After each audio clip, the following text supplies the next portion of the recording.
கொஞ்ச நாள் பொறுமையாயிரு, எல்லாம் சரியாயிடும். நாம போனா எல்லாம் சரியா போயிடும். அன்னைக்கே சொன்ன போயிடலான்னு. நீதான் இருட்டுக்கு பின்னால வெள்ளம் இருக்கும் வெளிச்சம் இருக்கும்னு இதையும் சொல்லி தடுத்த. அப்பவே போயிருந்தா இப்ப இந்த மாதிரி பேச்ச கேட்காம இருந்திருப்பேன்ல. நீ இப்ப என்ன பேச்ச கேட்டுட்ட? ஏமா அத்த சொல்றத நீ கேக்கல? கவிதா இருந்தா நான் செத்துருவேன், இதையும் வெடிச்சு செத்துருவேன் அப்படின்னு சொல்றத நீ கேக்கல?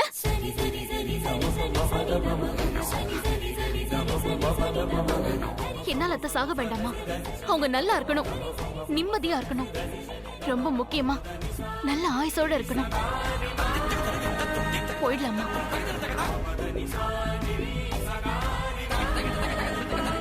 இதுக்கு மேல நம்ம இங்க இருக்கிறதுல எந்த அர்த்தமும் இல்ல, கௌரவமும் இல்ல. அம்மா வீட்டுக்கு போயிடலாம். அன்னக்கோடி அம்மா வருத்தப்படுவாங்களே. அதுல ரெண்டாவது பிரச்சனைமா. முதல்ல இங்க இருந்து போயிடுவோம். அட்லீஸ்ட் அத்தையாவது நிம்மதியா இருக்கட்டுமே.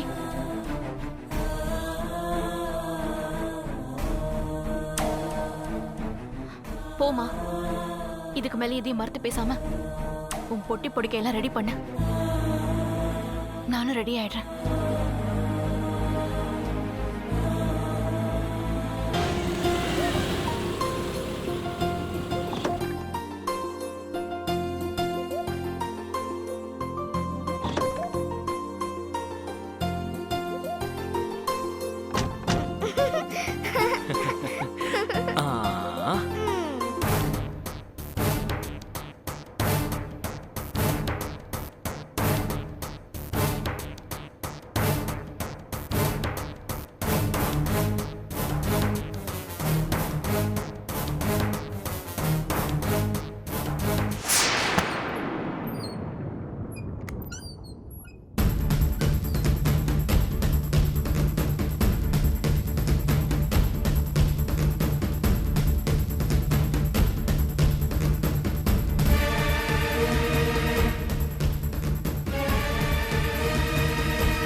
கவிதா, நான் கொஞ்ச நாள் அம்மா வீட்ல இருக்கேன். கொஞ்ச நாளா இல்ல ஒரேடியாவா?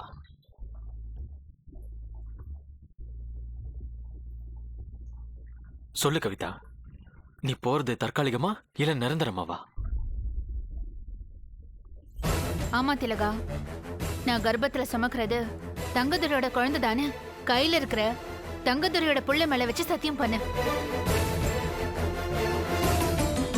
நான் திரும்பி பார்க்காம போயிட்டே இருப்பேன். நீ எதையோ சொல்லி எது மேலேயோ சத்தியம் பண்ணி நாகலட்சுமி பெரியமாவை ஏமாத்தி இருக்கலாம். ஆனா என்ன ஏமாத்த முடியாது. சொல்லு, உன் வீரபாண்டிய மேல சத்தியம் பண்ணி சொல்லு. உன் கர்ப்பத்துல இருக்கிறது தங்கதுரையோட குழந்தையா?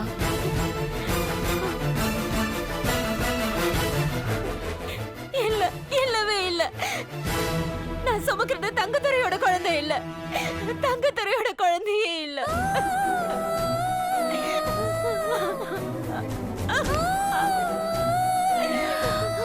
சொல்லு, நீ எதனால தாயா நிக்கிற? இந்த கர்ப்பம் எதனால? உன் கர்ப்பத்துக்கு பின்னால இருக்கிற கதையை சொல்லு. என் மாமனாரை காப்பாத்ததான் நான் கர்ப்பவதியா நிக்கிறேன். என் மாமியாரோட மாங்கல்யத்தை காப்பாத்ததான் நான் இந்த குழந்தைய சுமந்துட்டு நிக்கிறேன். மாரடைப்பு வந்த மாமனாரை காப்பாத்துறதுக்கு ஆபரேஷன் தேவைப்பட்டுச்சு. அந்த ஆபரேஷனுக்கு நிறைய பணம் தேவைப்பட்டுச்சு.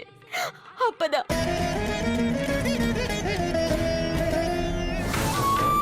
உன்னை யார் அங்க வர சொன்னது? முதல்ல வெளியில போங்க. நான் தான் அவங்களை வர சொன்னேன். நீ வர சொன்னியா?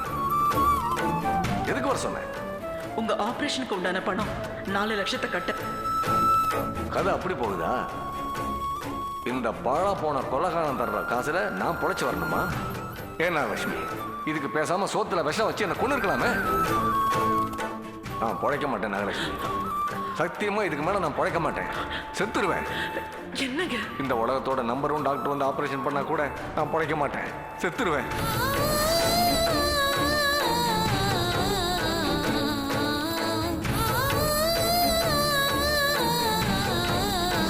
ஐயோ அத்தை, என்ன இது? நான் இந்த பணத்தை கடமையா தான் தரேனே தவிர கடனாவோ இல்ல பிச்சையாவோ தரல. நீ எப்படி வேணாலும் தாமா, ஆனா நான் உன்னை தெய்வமா தான் பாக்குறேன். இத பிச்சையா தான் பாக்குறேன். போடுமா போடு. நான் மனசார சொல்றேன், நீ உன் புருஷனோட நல்லா வாழ்வ.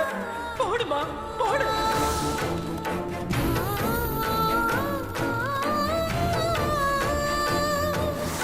இந்த பணத்தை நான் எந்த காலத்துல திரும்ப கேட்க மாட்டேன். ஆனா இதுக்கு ஈடா நீங்க என்ன தருவீங்க? இதுக்கு ஈடா என் உயிரை தரேம்மா. எனக்கு உங்க உயிர் வேணாம், உங்க மகன் தந்த உயிர் தான் வேணும்.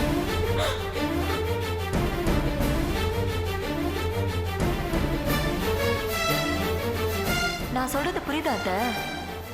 உங்களுக்கு மாமா வேணும்னா என் புருஷனுக்கு அவர் பெத்த மகன் வேணும்.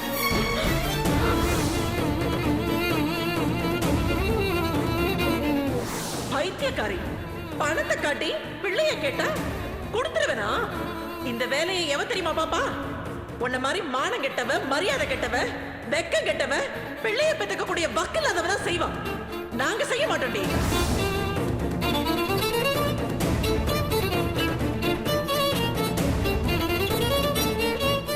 வாடகை தாயா மாற எனக்கு சம்மதம் டாக்டர்.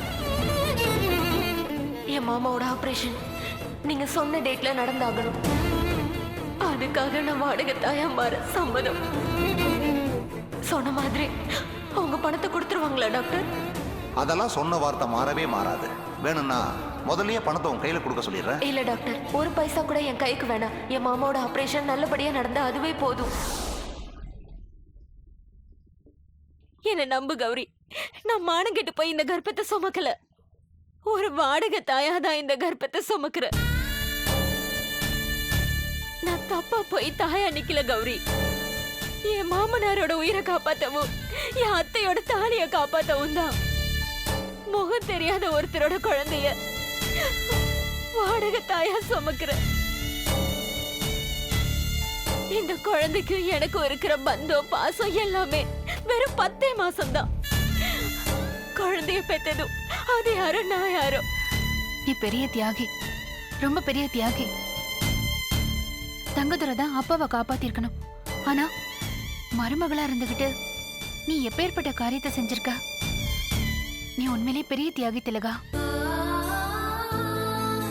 உன் இடத்துல நான் இருந்திருந்தா கூட இந்த மாதிரி தியாகத்தை செஞ்சிருப்பேனான்னு தெரியாது.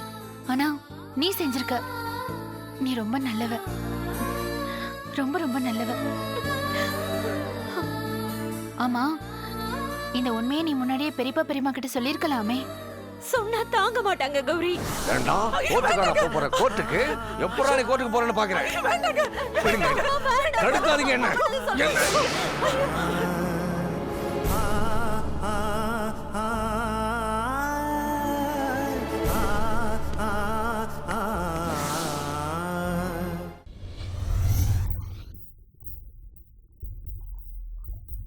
எப்ப அவ கவிதா வாழ்க்கைய திலகா மானத்தை கெடுக்க துணிஞ்சாலோ எதுக்கு மேல அந்த காஞ்சனாவை நம்ம விடவே கூடாது.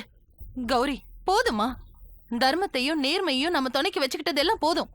இதுக்கு மேல மனோகரி சங்கரை சொல்ற மாதிரி அந்த காஞ்சனா வழியிலே போவோம்.